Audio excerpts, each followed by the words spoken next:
नेपालको झन्डा होइन, नेपालको झन्डा निश्चित रूपमा त्यो सूर्यवंशी चन्द्रवंशी र हिन्दू धर्म संस्कृतिमा आधारित त्यो झन्डा हो। त्यसको व्याख्या पनि त्यही ढङ्गले भएको छ।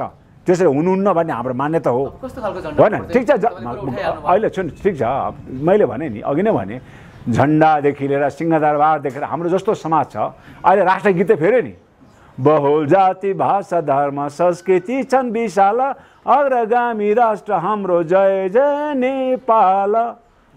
त्यो बहुजाति प्रतिबिम्बित हुनु पर्यो होइन। त्यो सूर्यवंशी र चन्द्रवंशीको ठाउँमा बुद्धको चाहिँ के भन्छ प्रतिबिम्ब कहाँ राख्ने? बुद्ध त जन्मेको देश हो। नेपालको झन्डा त आज बुद्धकै झन्डामा आधारित झन्डा भइदिए पनि हुन्थ्यो, किनभने यो त बुद्ध जन्मेको देश हो। तर अहिले त त्यो त झन्डा त हाम्रो त राष्ट्रिय झन्डा हो नि त। त्यो राष्ट्रिय झन्डा हो।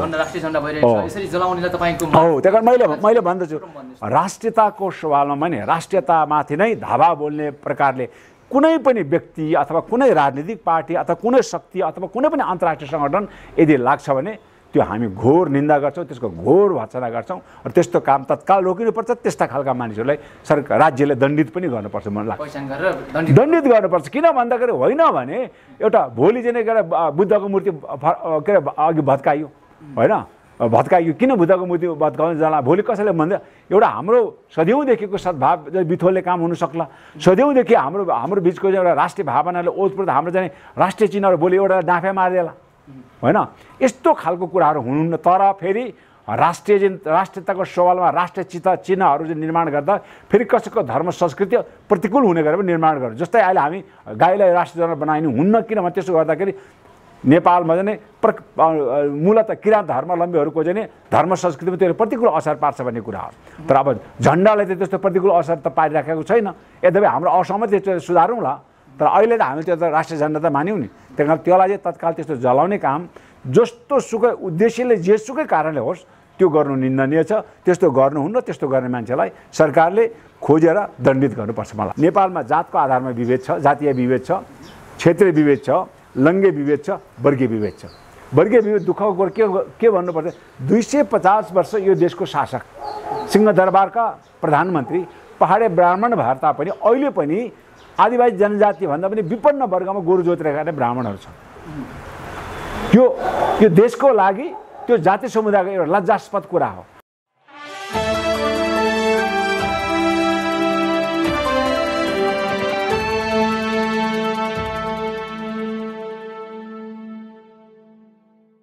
नमस्कार, दर्पण दैनिक हेरेर बस्नुभएका तपाईँ सम्पूर्णमा हार्दिक स्वागत छ। दर्शकवृन्द, आज हामी तपाईँहरूसँग कुराकानी गर्नको निमित्त एकजना व्यक्तिसँग कुराकानीको लागि हामी तयार भइरहेका छौँ। हुनुहुन्छ नेपाल आदिवासी जनजाति महासङ्घका पूर्व महासचिव एवं जनता समाजवादी पार्टीका केन्द्रीय सदस्य अङ्काजी शेर्पा। यहाँलाई स्वागत छ। एकदम धन्यवाद छ। सन्चै हुनुहुन्छ? एकदम आराम छ। यसरी तपाईँ एउटा अलिकति पूर्वको कुरा गरौँ होइन। जनजाति आदिवासीको केन्द्रीय भनौँ महासचिव हुनुहुन्छ, यहाँको मुद्दा कहाँ पुग्यो? हाम्रो मुद्दा अहिले अलिकति स्थगन भयो जस्तो, अलिकति सुसुप्त अवस्थामा निष्क्रिय भए जस्तो अवस्थामा चाहिँ छ। अलिक स्थगन जस्तो नै भनौँ न। हजुर, के कारणले गर्दाखेरि स्थगित भयो त? अब यो मूलभूत रूपमा यो मुद्दाको उठान गर्ने सबभन्दा ठुलो शक्तिशाली पार्टी भनेको तत्कालीन नेकपा माओवादी नै हो र नेकपा माओवादीहरूको विभाजन, त्यसपछि त्यसभित्रको प्रचण्डको खेमा एमालेसँग समीकरण र एमाले पहिलो संविधान सभालाई विघटन गराएर यो परिवर्तनका मुद्दाहरूलाई संस्थागत नगर्ने षड्यन्त्रकारी पार्टी भएको नाताले त्योभित्र प्रचण्डले पनि प्रवेश गरेपछि त्यो मुद्दाको एक किसिमको चाहिँ विसर्जन भएको अवस्था हो। एउटा तर्क। अब यतातिर वैद्य र विप्लवले यो मुद्दालाई सही ढङ्गले चाहिँ उठाइराखेको छैन। यो पहिचानको मुद्दा उहाँहरूको लागि त्यति प्रधान विषय भइराखेको छैन भने अब तत्कालीन माओवादीभित्र भएको अहिले जनता समाजवादी पार्टीको हाम्रो वरिष्ठ नेता बाबुरामजीले यो मुद्दा चाहिँ उठाइराख्नु भएको छ र पार्टी सङ्गठन भर्खर निर्माण भएको सन्दर्भमा जनताको समक्षसम्म यो मुद्दा पुर्याउन सकिराखेको छैन। त्यस कारणले पनि यो मुद्दा चाहिँ अलिकति चाहिँ स्थगन, अलिकति निष्क्रिय अवस्थामा छ। जुन पार्टीले चाहिँ यो मुद्दा अगाडि ल्यायो त्यही पार्टीबाट भएन भनेपछि अर्को पार्टीले यसलाई फेरि समाधान गर्छ भने हुन्छ, किन नहुनु। त्यस्तो धेरै संसारमा त्यस्तो धेरैजना उदाहरणहरू छन् होइन। कुनै समय कालान्तरमा एउटा पार्टीले चाहिँ मुद्दा उठायो अथवा एउटा आन्दोलनको क्रममा त्यो मुद्दा उठ्यो होइन, फेरि विभिन्न कारणले गर्दा त्यो आन्दोलनबाट त्यो मुद्दाहरू चाहिँ संस्थागत हुनुभन्दा अगाडि त्यो आन्दोलन विसर्जन भयो, फेरि पछि हुने आन्दोलन, पछि बन्ने पार्टीहरूले त्यो मुद्दालाई जीवन्त राखेर चाहिँ संस्थागत गरेको धेरै उदाहरणहरू छन्। तपाईँहरूको माग के थियो खास? हाम्रो माग त्यही हो, के अरे कमसेकम यो विभिन्न जाति भएको मुलुकमा होइन, सबै जातिको भाषिक पहिचान, उसको सांस्कृतिक धार्मिक पहिचान, उसको आफ्नै समुदायगत पहिचान होइन, त्यसैको आधारमा चाहिँ राज्यको पुनर्संरचना हुनुपर्ने, प्रदेशहरूको नामाङ्कन हुँदा, सीमाङ्कन हुँदा, प्रदेशहरूको सङ्ख्याहरूको चाहिँ आधारमा प्रदेशहरू निर्माण हुँदा कमसेकम त्यही उत्पीडित जाति समुदायको पहिचानलाई नै आधार मानेर चाहिँ बढ्दाखेरि हुन्छ। पहिलो कुरा त्यो भयो। दोस्रो कुरा चाहिँ अब हाम्रो चाहिँ बहुभाषिक नीतिको कुरा, कमसेकम सङ्घीय सरकारदेखि लिएर वडा तहसम्मको, स्थानीय तहसम्मको चाहिँ सरकारी कामकाजको भाषा चाहिँ सबै नेपालमा बोलिने चाहिँ राष्ट्रिय भाषा चाहिँ सरकारी कामकाजको भाषा हुनुपर्छ भन्ने हाम्रो दोस्रो मान्यता हो। अर्को चाहिँ तेस्रो मान्यता भनेको हाम्रो चाहिँ राज्यका सबै तह तब्कामा सबै यहाँका चाहिँ जातिहरूको चाहिँ उसको जनसङ्ख्याको आधारमा समानुपातिक चाहिँ प्रभुत्वको कुराहरू हामीले उठाएका छौँ। धर्मनिरपेक्ष चाहिँ यस्ता असाध्य चाहिँ कार्यान्वयन हुनुपर्छ। अहिले पनि नेपालको संविधानमा धर्मनिरपेक्ष घोषणा गरे तापनि राज्य धर्मनिरपेक्षीकरण भएको छैन। सेना प्रहरी र चाहिँ निजामती कर्मचारीमा त्यो धर्मनिरपेक्षकरणको चाहिँ आचरण छैन। धर्मनिरपेक्षको चाहिँ मर्म विपरीत चाहिँ अहिले पनि सेनामा चाहिँ हिन्दू धर्मको चाहिँ पाठ पूजा गरिन्छन्, अन्य चाहिँ धर्मको पाठ पूजा गरिँदैनन्। त्यस्तै गरेर चाहिँ प्रहरीमा छन्, त्यस्तै गरेर चाहिँ निजामती कर्मचारी सङ्गठनमा इभन मन्त्रालयमा अहिले पनि मन्त्रालयको चाहिँ भवनको अगाडि मन्दिर बनाएर पूजा गरिने प्रचलन अहिले पनि निरन्तर छ। तपाईँले मैले भने के सोधेँ भने जस्तो पहिचानका कुराहरू रहे, ती पहिचानभित्र सबैका आफ्नो पहिचान छन्, त्यसलाई राष्ट्रले सबैले चिनाउनुपर्छ भन्ने कुरा त रह्यो। अलिकति तपाईँलाई प्रश्न पार्नुपर्ने, तपाईँले प्रश्न पारिदिनुपर्ने कुरा के रह्यो भने जस्तो यो प्रदेशहरूको नामाङ्कन गर्दाखेरि नेवा राज्य भनिएको छ, तामसाङ राज्य भनिएको छ, लिम्बुवान, खम्बुवान विभिन्न कुरा छन्, यसले झन् विवादमा ल्याउँदैन र भने ल्याउँदैन। कसरी ल्याउँदैन? पहिचानजनित संहिता नै यस्तो चिज हो। विभिन्न अन्य समुदायहरू त्यही त मैले भन्दैछु नि त। अब पहिचानजनित संहिता कस्तो मुलुक, कस्तो खालको देशमा यो आवश्यक पर्छ भने जुन देशमा धेरै विभिन्न जातिहरू छन्, ती जातिहरूलाई असमानताको कारण, भाषिक असमानताको कारण, पहिचानको असमानताको कारण, धर्म संस्कृतिको असमानताको कारण, राज्य सत्तामा पहुँचको असमानताको कारण त्यहाँ विद्रोह हुनसक्छ र त्यहाँ भोलि देश नै खण्डित हुने अवस्था हुनसक्छ।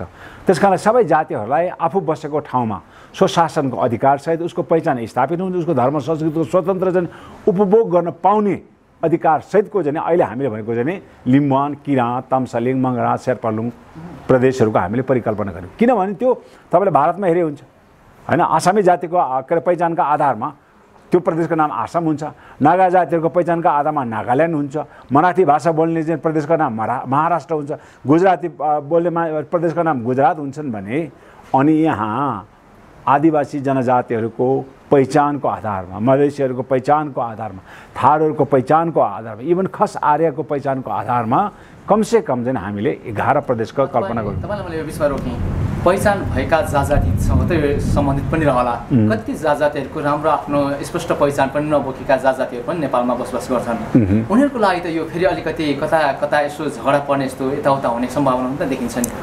पहिचान सुन्नुहोस् न, पहिचान भनेको चाहिँ सर्वमान्य हो। तपाईँको पहिचान खुलेको ठाउँमा मेरो पहिचान पनि खुल्यो भने कसरी झगडा पर्छ?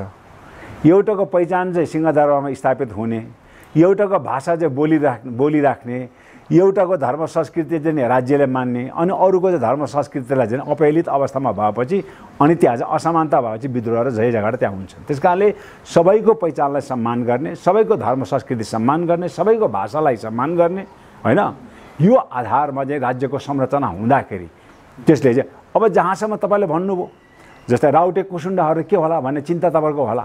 हामीले भन्यौँ आम जनमानस हो होइन ठिक छ हामीले ठिक छ मैले भने इभन खस आर्यको पनि हामीले कल्पना गर्दैछौँ खस आर्यको पनि आफ्नो चाहिँ आदिमकालदेखि चाहिँ खसान क्षेत्र छ त्यो चाहिँ खस आर्यहरूको क्षेत्र हो त्यहाँ चाहिँ खसहरूको चाहिँ धर्म संस्कृतिको विकासको आधार त्यहाँ हो उसको पहिचानको आधार हो त्यो खसान हुनुपर्छ भन्ने हाम्रो मान्यता त्यसबाहेक अल्पसँग सीमान्तकृत लोप उन्मुख राउटे कुसुण्डहरूको के हुन्छ त भन्ने प्रसङ्ग धेरै उठ्छन् त्यसमा हामीले भन्यौँ अल्पसँग सीमान्तकृत राउटे कुसुण्डहरूको त आजै उनीहरूलाई चाहिँ एकदम चाहिँ अधिकार सम्पन्न स्वायत्त क्षेत्र संरक्षित क्षेत्र छन् त्यसमा के हो भन्दाखेरि त्यो स्वायत्त र संरक्षित क्षेत्र जब घोषणा हुन्छन् त्यो भोलि वडा तहमा होला होइन अब राउटे कुसुण्डहरू एउटा वडामा आधारित छ भने त्यो वडा चाहिँ स्वशासित क्षेत्र रहने भयो अथवा एउटा गाउँपालिका लेभल होला होइन त्यस्तो ठाउँमा चाहिँ के हो भन्दाखेरि कानुनतः संविधानतः के हुन्छ त्यस्तो स्वशासित संरक्षित क्षेत्रमा त्यो जाति समुदायको प्रतित्व अरू कुनै जाति समुदायले गर्नुपर्छ उनीहरू बाहेक जस्तै चेपाङको के अरे राउटे कुसुण्डाहरूको अब जुन स्वायत्त क्षेत्रबाट चाहिँ कुनै जाति समुदाय जतिसुकै जाति समुदाय त्यहाँ होस् त्यो क्षेत्रबाट उनीहरूको प्रतित्व उनीहरू बाहेक अरू कसैले गर्न सक्दैन त्यही हुँदा त गाह्रो हुन्छ नि एकै ठाउँ त हुनु पर्यो नि त एकै ठाउँ भएको ठाउँमा पो त्यो भयो त कति अब पूर्वमा हुनु कति पश्चिममा छैन छरपष्ट छैन हेर्नुहोस् अहिले पनि भर्खरै त्रिभुवन विश्वविद्यालयको समाजशास्त्र चाहिँ विभागले एउटा चाहिँ मानवको चाहिँ वर्तमान अवस्थामा बसोबास के छ त भनेर चाहिँ मान्छेले एउटा के अरे एथ्नोग्राफिक म्याप भन्छ समुदायका जातिहरूको चाहिँ समुदायको चाहिँ नक्सा निकालेको छ अहिले हामीले भने ताम्सालिङ क्षेत्रमा तामाङहरू चाहिँ एउटा त्यही ढङ्गले बसोबास गरे होला अब त्योभित्र अन्य जाति समुदाय पनि होला तर ताम्सालिङ प्रदेश हुँदैमा त्यहाँ तामाङको मात्र एकाधिकार तामाङको मात्र चाहिँ संस्कृति होइन कि त्यहाँ सबैको हुन्छन् तर पहिचान चाहिँ के भन्दाखेरि तामसालिङहरूको पहिचानको आधारमा त्यो भूमिको नामाकरण सीमाङ्कन चाहिँ त्यसको आधारमा रहने भयो भन्ने मात्रै हो मैले तपाईँलाई प्रश्न पनि त्यहीतिर गरेको थिएँ कि जस्तो अब तामसालिङै नराखेर त्यहाँ जस्तो बागमती गण्डकी यस्तो आउँछ नि कुनै नदीहरूको नामहरू राख्दा पनि त त्यति समस्या त त्यति हुन्न नि त होइन अब तपाईँलाई एउटा जुत्ताले कुनै एउटा लुगा किन्नुभयो त्यो लुगाले तपाईँलाई न्यानो दिएन तपाईँको जुत्ता लगाए त्यसलाई काम दिएन पछि त्यो फेरि तपाईँ घरिघरि लाउनुहुन्छ कि त्यसलाई फाल्नुहुन्छ निश्चित रूपमा अर्को फाल्यो हो त्यस कारणले हिमालको नाउँमा के अरे नदीको नाउँमा राजा महेन्द्रले चाहिँ 14 अञ्चल 50 दिएर 6वटा विकास क्षेत्र चाहिँ गरे भयो नेपाल विकास हामीसँग स्वतन्त्र भएर चाहिँ देश कहाँ पुगिसके त्यस कारण हामीले के भन्छौँ भन्दाखेरि यसो न विविध जाति भएको मुलुकलाई एउटा राष्ट्रिय चाहिँ एउटा राष्ट्रियताको आधारमा चाहिँ सबैलाई चाहिँ एकताबद्ध बनाउने भनेको चाहिँ पहिचान हो यदि कसैले पहिचान दिने र कसैको पहिचान चाहिँ नस्वीकार्ने राज्य त्यस्तो खालको राज्य हो भने त्यहाँ विद्रोह हुनसक्छ त्यस्तो भयो भने भोलि चाहिँ राज्य टुक्रिन सक्छ र राज्य यसरी टुक्रिन नदिएर सबै जाति समुदाय भाषा धर्म संस्कृतिको समान अधिकार भएको राज्य संरचना निर्माण गर्ने हो भने अहिले हामीले भन्यौँ कमसेकम चाहिँ पृथ्वीनारायण शाहले पनि कल्पना गरेको सबै जातिको साझा फुलबारी हो भने त्यो जातिको फुल फुल्ने आफ्नो फुलबारीको चाहिँ ड्याङहरू बनाउनु पर्यो र त्यो ठाउँमा त्यो फुलहरू फुल्न पाउनु पर्यो भन्ने हाम्रो मान्यता हो अब तपाईँहरूले यो मान्यता राखेर अगाडि बढिरहनु भएको छ तपाईँ समाजवादी पार्टीको केन्द्रीय सदस्य पनि हुनुहुन्छ राजनीतितिर पनि अग्रसर व्यक्ति अबको राजनीति कतातिर जानुपर्छ कसरी राजनीति गरियो भने नेपाल समृद्ध नेपाल सुखी नेपालीको परिकल्पना बनाउँछ अबको राजनीति पार्टीको भिजन हो नेपालमा पटक चाहिँ राजनीतिक आन्दोलन भए राज्य सत्ता शासन व्यवस्था परिवर्तन भयो तर शासक परिवर्तन भएन अहिलेको आम नेपाली जनताको चाहना अब सत्तासँगै शासक परिवर्तन हुनुपर्छ हिजो राणा फाले पञ्चायत आए त्यही जाति त्यही भाषा त्यही धर्म मान्ने चाहिँ शासक सिंहदरबारमा पसे पछि पञ्चायत फाले बहुदलीय व्यवस्था आयो फेरि त्यही जाति त्यही भाषा त्यही धर्म मान्ने शासक आए त्यसपछि गणतन्त्रात्मक राज्य व्यवस्थामा विद्रोह भयो फेरि पनि के अरे राज्य व्यवस्था शासन व्यवस्था फेर्यो फेरि पनि त्यही भाषा त्यही धर्म संस्कृति भयो 250 वर्षसम्म पटक राजनीतिक आन्दोलनहरू सफल हुने त्यसले एउटा नयाँ शक्ति नयाँ राजनीतिक पार्टी स्थापित हुने र शासन सत्तामा जाए पनि फेरि त्यही जाति त्यही भाषा त्यही धर्म संस्कृति बोल्ने मान्छे मात्र हुँदाखेरि यो नेपालमा परिवर्तनको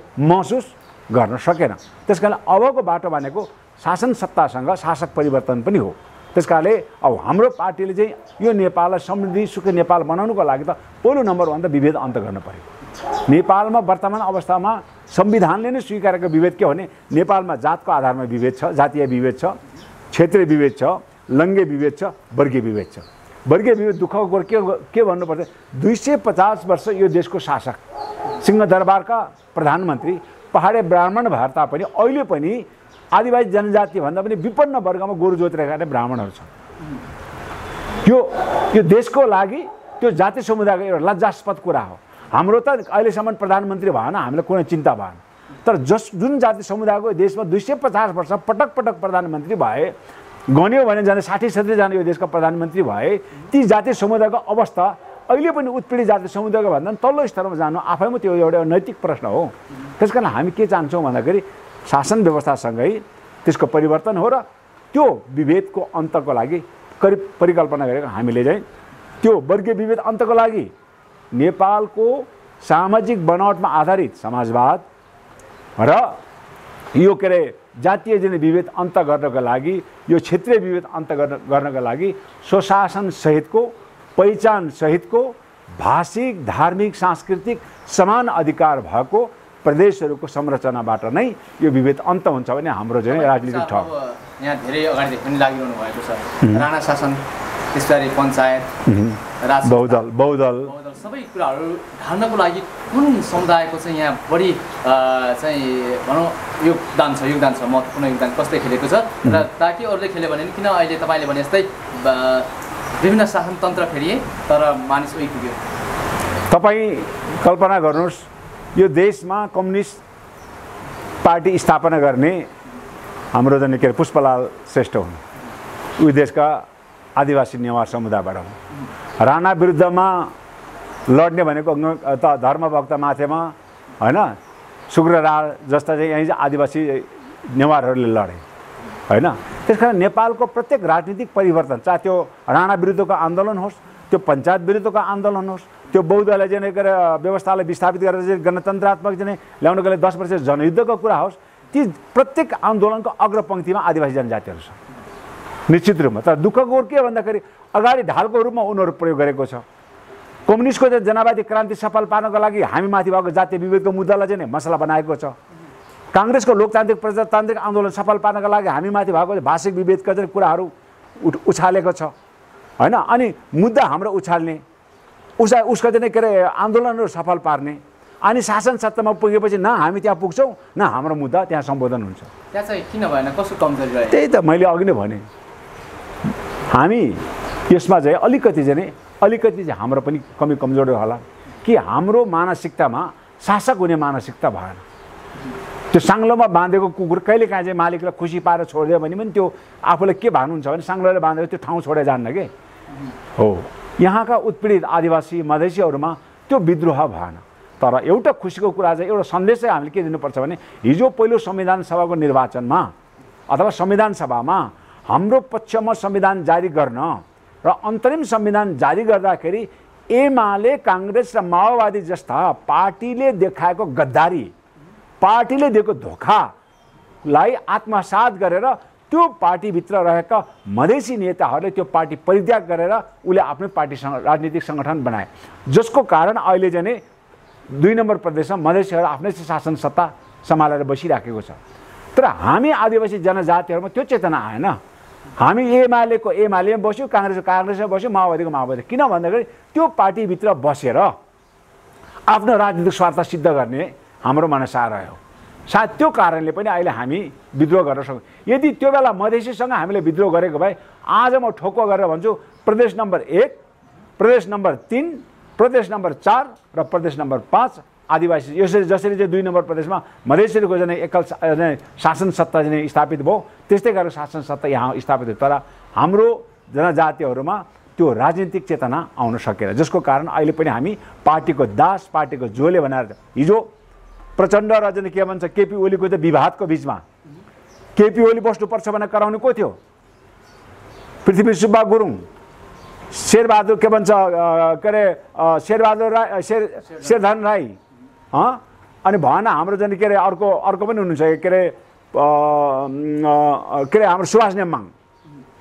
केपी ओली हट्न हुन्न भनेर कराउने उनीहरू, अब फेरि प्रचण्ड हट्न हुन्न भनेर कराउने जनजाति पनि टन्नै छन्। तर आज दुईटा अध्यक्ष बिचको कुरा नमिलाउँदाखेरि मिलाउने एउटा कार्यदल बन्यो। त्यो कार्यदल कस्तो बन्यो त? त्यो कार्यदलभित्र सुभाष नेम्बाङ अट्यो, त्यो दलभित्र पार्टीभित्रको विवादले गर्दाखेरि एउटा पार्टीको होइन, तपाईँले मेरो कुरा बुझ्नु भएन। नेताहरूको प्रतिरक्षा ढालको रूपमा प्रयोग गर्दाखेरि जनजातिलाई अगाडि सार्ने होइन। अनि अब चाहिँ त्यो कुरा समाधान गर्नको लागि एउटा निर्णायक भूमिकाको तहमा अनि पार्टीको चाहिँ तपाईँ स्थायी सचिवालय सदस्य त सुभाष नेमाङ पनि त हो नि, त्यो भित्र सुभाष नेमाङ एउटा अटाउँदा के फरक पर्थ्यो र? केपी ओलीको तर्फैबाट पनि सुभाष नेमाङ एउटा अटाउँदा त एउटा मानको खातिर मान त हुन्थ्यो होला नि। त्यही कारण अहिले चाहिँ न्यायाधीश नियुक्ति हुँदाखेरि, सेनापति नियुक्ति हुँदाखेरि, कर्मचारी नियुक्ति हुँदाखेरि, मन्त्रीमण्डल चाहिँ नियुक्ति हुँदाखेरि सबै एउटै जाति भाषा धर्म संस्कृति बोल्ने जुन प्रकारका आउँछन्। हाम्रो मान्यता के हो, जस्तो हाम्रो समाज छ त्यस्तो राज्य सत्ता बन्दै बनेन। त्यही कारण समाज जस्तो राज्य सत्ता बन्नको लागि अघि हामीले भने जस्तै पहिचानको आधारमा प्रदेशहरूको नामाङ्कन सीमाङ्कन हुनुपर्छ भन्ने नै माग। अब राज्यका विभिन्न कुराहरू छन्, त्यो राज्यभित्र रहेका यति छोटो समयमा हामीले कुराहरू सबै ल्याउन त सक्दैनौँ होइन। सबैले आफ्नो ठाउँबाट तहबाट अगाडि त बढ्नै पर्यो। यही कारणले गर्दाखेरि तपाईँले आफ्नो स्वार्थ नभनेर आफ्नो समुदायको स्वार्थको लागि समुदाय अगाडि बढाउनुपर्छ भनेर तपाईँ समाजवादी पार्टीमा आउनुभयो। अब भर्खरै एउटा तत्कालै भाइरल भइरहेको एउटा भिडियोको विषयमा कुराकानी गरौँ।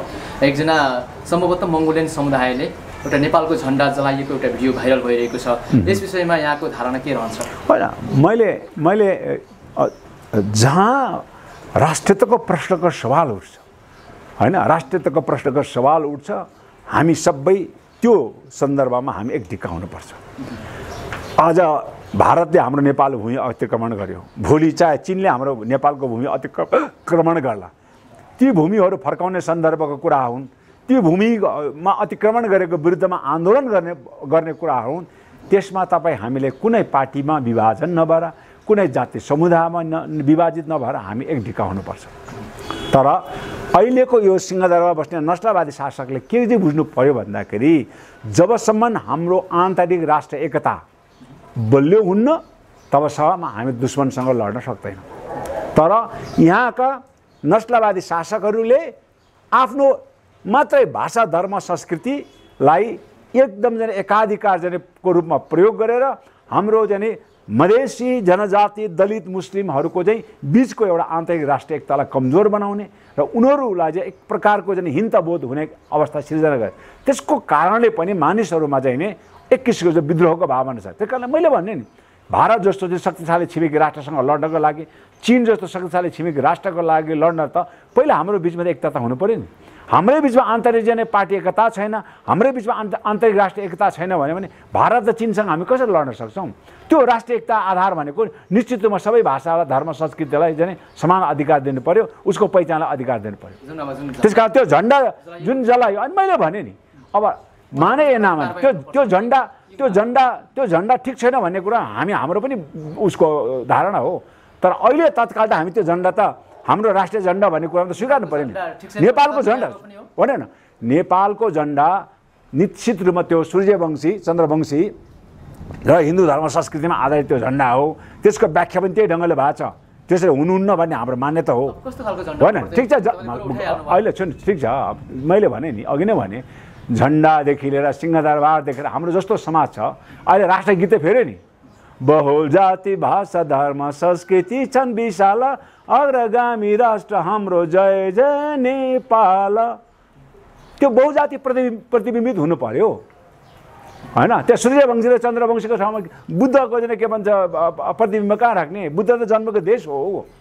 नेपालको झन्डा त आज बुद्धकै झन्डामा आधारित झन्डा भइदिए पनि हुन्थ्यो, किनभने यो त बुद्ध जन्मेको देश हो। व्याख्या गर्नेले कसरी पनि गरेका छन् भने जबसम्म चन्द्र र सूर्य रहन्छ तबसम्म नेपाल रहन्छ भनेर त्यो कुरै गर्नु भयो। सुन्नुहोस् न, त्यो कुरै गर्नु भयो। नम्बर 1 कुरो, त्यो झन्डा निश्चित रूपमा हिजो संयुक्त राष्ट्र सङ्घमा हाम्रो नेपाल दर्ता हुँदा नेपालको चाहिँ उसलाई सदस्य दिँदाखेरि त्यहाँ बुझाउनु पर्ने 3टा कुरा थियो।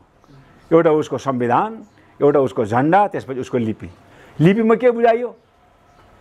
देवनागरी लिपि बुझाउन जाँदाखेरि इन्डियाले दर्ता गरिसकेको थियो, यहाँको रञ्जन लिपि दर्ता गर्यो। अहिले सरकार रञ्जन लिपि प्रयोग गर्दैन। युएनमा हाम्रो नेपालको लिपिको रूपमा रञ्जन लिपि प्रयोग गरिरहेको छ। अनि त्यसपछि झन्डा के भन्दाखेरि हत्तानपत्ता तपाईँले हिन्दू धर्म हिन्दूको चाहिँ के अरे इन्डिया भारतको चाहिँ हिन्दू मन्दिरहरूमा सबै चाहिँ त्रिकोणात्मक झन्डा नै छ।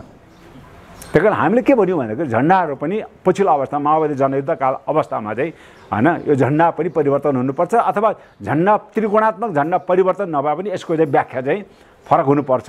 जुन चाहिँ बहुजाति धार्मिक भाषिक आधारमा त्यसको व्याख्या हुनुपर्छ। अब यो चाहिँ चन्द्र सूर्य चाहिँ को कुरा चाहिँ गरिनुहुन्न, बरु यसको व्याख्या फरक ढङ्गले गर्छ। त्यस कारणले मेरो भनाइ चाहिँ के भन्दाखेरि कमसेकम हाम्रो असहमति त्यहाँ हुन्छ, तर अहिले त त्यो त झन्डा त हाम्रो त राष्ट्रिय झन्डा हो नि त। त्यो राष्ट्रिय झन्डा भइरहेको छ यसरी जलाउनेलाई तपाईको हो। त्यही कारण मैले भन्दछु राष्ट्रियताको सवालमा पनि राष्ट्रियतामाथि नै धावा बोल्ने प्रकारले कुनै पनि व्यक्ति अथवा कुनै राजनीतिक पार्टी अथवा कुनै शक्ति अथवा कुनै पनि अन्तर्राष्ट्रिय सङ्गठन यदि लाग्छ भने त्यो हामी घोर निन्दा गर्छौँ, त्यसको घोर भर्त्सना गर्छौँ र त्यस्तो काम तत्काल रोकिनुपर्छ। त्यस्ता खालका मानिसहरूलाई सरकार राज्यले दण्डित पनि गर्नुपर्छ मन लाग्छ। दण्डित गर्नुपर्छ। किन भन्दाखेरि होइन भने एउटा भोलि चाहिँ के अरे बुद्धको मूर्ति के अरे अघि भत्काइयो होइन, भत्काइयो किन बुद्धको मूर्ति भत्काउने जना भोलि कसैले भन्दा एउटा हाम्रो सदैवदेखिको सद्भाव बिथोल्ने काम हुन सक्ला। सदैवदेखि हाम्रो बिचको एउटा राष्ट्रिय भावनाले ओतप्रोत हाम्रो चाहिँ राष्ट्रिय चिन्हहरू भोलि एउटा डाँफे मारिदेला होइन। यस्तो खालको कुराहरू हुनुहुन्न। तर फेरि राष्ट्रियताको सवालमा राष्ट्रिय चिन्हहरू चाहिँ निर्माण गर्दा फेरि कसैको धर्म संस्कृति प्रतिकूल हुने गरेर निर्माण गर्नु। जस्तै अहिले हामी गाईलाई राष्ट्रिय जनावर बनाइनु हुन्न किनभने त्यसो गर्दाखेरि नेपालमा चाहिँ मूलतः किराँत धर्मावलम्बीहरूको चाहिँ धर्म संस्कृतिमा त्यो प्रतिकूल असर पार्छ भन्ने कुरा हो। तर अब झन्डाले त त्यस्तो प्रतिकूल असर त पारिराखेको छैन। यद्यपि हाम्रो असहमति त्यो सुधारौँला। तर अहिले त हामीले त्यो त राष्ट्रिय झन्डा त मान्यौँ नि। त्यही कारण त्यसलाई चाहिँ तत्काल त्यस्तो जलाउने काम जस्तो सुकै उद्देश्यले जेसुकै कारणले होस् त्यो गर्नु निन्दनीय छ। त्यस्तो गर्नुहुन्न। त्यस्तो गर्ने मान्छेलाई सरकारले खोजेर दण्डित गर्नुपर्छ मलाई लाग्छ। हामी अन्तिममा छौँ। दर्पण दैनिक हेरेर बस्नुभएका तमाम दर्शकहरूलाई तपाईँ के भन्नुहुन्छ? म हाम्रो के अरे तमाम दर्शकहरूलाई जो दर्पण दैनिक अति लोकप्रिय चाहिँ हेरिराख्नु यो के अरे सञ्चार माध्यमहरूमा सबैलाई मेरो अनुरोध के भन्दाखेरि नेपाल के अरे तपाईँको चाहिँ प्राकृतिक चाहिँ सम्पदा होइन यसको छटाहरू हेऱ्यो भने यति सुन्दर देश सायद विश्वमा कहीँ छैन। यहाँको चाहिँ जातीय विविधता होइन यहाँको भौगोलिक विविधता यी सबै कुरालाई हेऱ्यो भने एउटा सुन्दर देश बन्न सक्छ। तर अहिलेसम्म यस्तो सुन्दर देश हामीसँग स्वतन्त्र भएका मुलुकहरू देशहरू कहाँ कहाँ पुगिसके। हामीसँग स्वतन्त्र भएका चाहिँ जापान थाइल्यान्डहरू कहाँ कहाँ पुगिसके। हामीसँग आर्थिक समृद्धिको अभियानमा लागेका मान्छे कहाँ कहाँ पुगिसके। तर अहिले तुलनात्मक रूपले अध्ययन गर्दाखेरि स्वतन्त्र भएका मुलुक विश्वका चाहिँ शक्तिशाली देशको रूपमा भयो। हामी नेपाल यहीँ हुनुको पछाडिको मूल कारण के भन्दाखेरि यो देशले अहिले पनि नेपालको आन्तरिक विशिष्ट सामाजिक बनावटलाई न त यो देशको चाहिँ राजनीतिक शक्तिले सम्बोधन गर्न सक्यो, न देशका चाहिँ परिवर्तन भएका चाहिँ व्यवस्थाले सम्बोधन गर्न सक्यो, न त यस देशका नस्लवादी शासकले सम्बोधन गर्न सक्यो। त्यही कारणले जबसम्म बहुजातीय मुलुकमा बहुधार्मिक बहुसांस्कृतिक मुलुकमा त्यहाँ बस्ने जातीय समुदायको भाषा धर्म संस्कृतिहरूलाई एउटा राष्ट्रियताको प्रतीक मान्दैन। दौरा सुरुवाल लाउने मान्छे राष्ट्रवादी हुने अनि धोती र भोटे के अरे बक्खु लगायो भने राष्ट्रघाती हुने अनि पर्वतीय भाषा बोल्यो भने राष्ट्रवादी हुने अनि चाहिँ हाम्रो चाहिँ शेर्पा भाषा र चाहिँ मैथली भोजपुरी बोल्यो भने राष्ट्रघाती हुने होइन। दसैँ तिहार मान्दाखेरि महान राष्ट्रवादी हुने। लोसार र साकेला छठ पर्व जितेली उँभौली मनायो भने राष्ट्रघाती हुने। यस्तो खालको सङ्कीर्ण विचारले यो देश समृद्ध नभएको हो। त्यसकारण हाम्रो एउटै मान्यता छ समाज समावेशी हुन सक्छ भने सिंहदरबार अथवा यो नेपालको राज्य सत्ता किन समावेशी भएर भने हाम्रो मूल बुन्दा हो। हामी कुनै एउटा जातीय राज्य स्थापना गरेर हिजो हामीलाई चाहिँ सदैवदेखि चाहिँ दमन गर्ने शोषण गर्ने ती जातीय समुदायलाई यो नेपालबाट लखेरिनुपर्छ। मैले बन्देजको राजनीति गर्ने हुन्न। न त्यो राजनीतिक आस्थाको आधारमा बन्देजको राजनीति गर्नुहुन्न, त्यो जातीय समुदायको आधारमा हुनुहुन्न, त्यो भाषिक आधारमा हुनुहुन्न। त्यस कारण हामी भन्छौँ बन्देजको र निषेधको राजनीति नगरौँ होइन। सबैको चाहिँ पहिचान अघि नै मैले भने धर्म संस्कृतिलाई राज्यले आत्मसात गरौँ। यसो गरेको खण्डमा हाम्रो नेपालमा विभेद रहित समाज हुन्छ र विभेद रहित समाजमा नै समृद्धिको कल्पना गर्न सक्छ। किनभने विभेद भएको समाज अशान्ति हुन्छ, अशान्तिको बिचमा समृद्धि हामी कल्पना गर्न सक्दैनौँ। यही नै सन्देश म तपाईँलाई दिन चाहन्छु। समसामयिक विषयमा कुराकानी राखिदिनु भयो छोटो समयमा, यहाँलाई धेरै धेरै धन्यवाद। निवाससम्म आएर असाध्यै जल्दो बल्दो होइन राजनीतिक विषयमा विचार विमर्श गर्नको लागि जुन अवसर दिनुभयो तपाईँलाई प्राविधिक मित्रहरूलाई यो अन्तर्वार्ता हेर्ने लाखौँ लाख दर्शकहरूलाई फेरि पनि सङ्घीय अभिवादन जय मातृभूमि भन्न चाहन्छु। धन्यवाद। ल।